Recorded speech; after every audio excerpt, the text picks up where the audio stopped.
Balikuda block Yadav ମହାସଭା ଆନୁକୂଲ୍ୟରେ ସମଗ୍ର ବିଶ୍ୱ ତଥା ଆମ ଅଞ୍ଚଳର କଲ୍ୟାଣ ନିମନ୍ତେ ସରବନ୍ତର ସମୁଦ୍ର ବେଳାଭୂମି ନିକଟ ଏରସମା ବ୍ଲକର ଗଡ଼ହରିଶପୁର ପଞ୍ଚାୟତର ସରବନ୍ତଠାରେ ପୁରୁଣା ବର୍ଣ୍ଣିତ ଝାଡ଼ୁଆ ଜଗନ୍ନାଥ ଭାବେ ପୂଜିତ ଶ୍ରୀ ଶ୍ରୀ ବଳଦେବ ଜୀଉଙ୍କ ପୀଠରେ ପୂର୍ବାହ୍ନରେ ପୂଜାର୍ଚ୍ଚନା କରାଯିବା ସହିତ ନିକଟସ୍ଥ ସମୁଦ୍ର ବେଳାଭୂମିକୁ ଯାଇ ମହୋଦଧି କୂଳରେ ପୂଜାର୍ଚ୍ଚନା କରିବା ସହିତ ମହୋଦଧି ଆଳତି କରାଯାଇ ମଙ୍ଗଳ କାମନା କରାଯାଇଥିଲା। ବାଲିକୁଦା ବ୍ଲକ ଯାଦବ ମହାସଭା ଡିସେମ୍ବର 12 ତାରିଖ 2022 ମସିହା ଆଜିର ଦିନରେ ସରକାରୀ ସ୍ତରରେ ସ୍ୱୀକୃତି ପାଇବା ସହିତ ଆମ ଅଞ୍ଚଳରେ ଜନସାଧାରଣଙ୍କ ସେବା କାର୍ଯ୍ୟ କରିବାର ପ୍ରୟାସ ଆରମ୍ଭ କରାଯାଇଥିଲା। ଆମ ଅଞ୍ଚଳର ଯାଦବ ଭାଇମାନଙ୍କର ବିଭିନ୍ନ ସମସ୍ୟା ଦେଇ ଗତି କରୁଛନ୍ତି। ସେହି ସବୁ ସମସ୍ୟା ଗୁଡ଼ିକର ସମାଧାନ ପାଇଁ ସରକାର ପଦକ୍ଷେପ ନେବା ସହିତ ଯାଦବମାନଙ୍କ ଶିକ୍ଷା, ସ୍ୱାସ୍ଥ୍ୟ, ଆର୍ଥିକ ଓ ସାମାଜିକ ବିକାଶ ପାଇଁ ସମସ୍ତେ ଯତ୍ନବାନ ହେବା ଉଚିତ ବୋଲି ଏହି କାର୍ଯ୍ୟକ୍ରମରେ ମତ ପ୍ରକାଶ ପାଇଥିଲା। कार्तिक चंद्र बेहेरा साधारण संपादक बालिकुदा ब्लॉक जादव महासभा।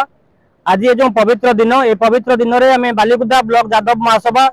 2022 मसीहा आज दिन में डिसेम्बर 12 तारिख में जे आम सरकारी स्तर में आम बालिकुदा ब्लॉक जादव महासभा पंजीकरण कार्य स्वीकृति प्राप्त होता। यहाँ डिसेम्बर 8 तारिख में आम सरकारी स्तर में स्वीकृति पाई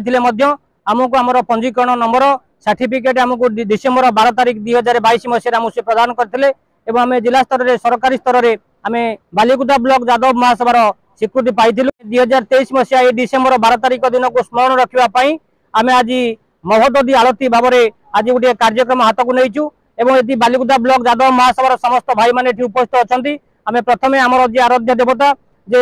प्रभु जगन्नाथ बलदेव जी मंदिर सरबंतर झाड़ुआ जगन्नाथ मंदिर भाव परिचित से मंदिर में प्रथम पूजार्चना करने आज आम ये समुद्र बेलाभूमि पाखे आज महोदधि आरती भाव में आम आज वर्ण देवता को वंदापना करूँ एवं यार स्मरण दिवन जे आम पूर्व काल में जो गोपाल भाई माने थिले जादव भाई माने थिले यही समुद्र पेंथारे से महिषी रखुले एवं से रोते जहाँ फल कि प्रति वर्ष जादव भाई माने गोपाल भाई माने ये तंडा दर्शन करने आसती से स्मृति को आज आम उज्जीवित करने आम बालिकुदा ब्लॉक जादव महासभा तरफ आज महोदधि की आसिक महोदधि आलती करूँ एवं प्रभु निकट में वर्ण देवता निकट में प्रार्थना करुचु ए समाज को ए सृष्टि को रक्षा करंतु एवं ये अंचल को रक्षा करंतु शांति सद्भावना आसु एवं समस्त मंगल कामना करुचु। जगतसिंहपुर लोकनाथ साहू को report ONM news. Balikuda block Jadav Mahasabha Balikuda block Jadav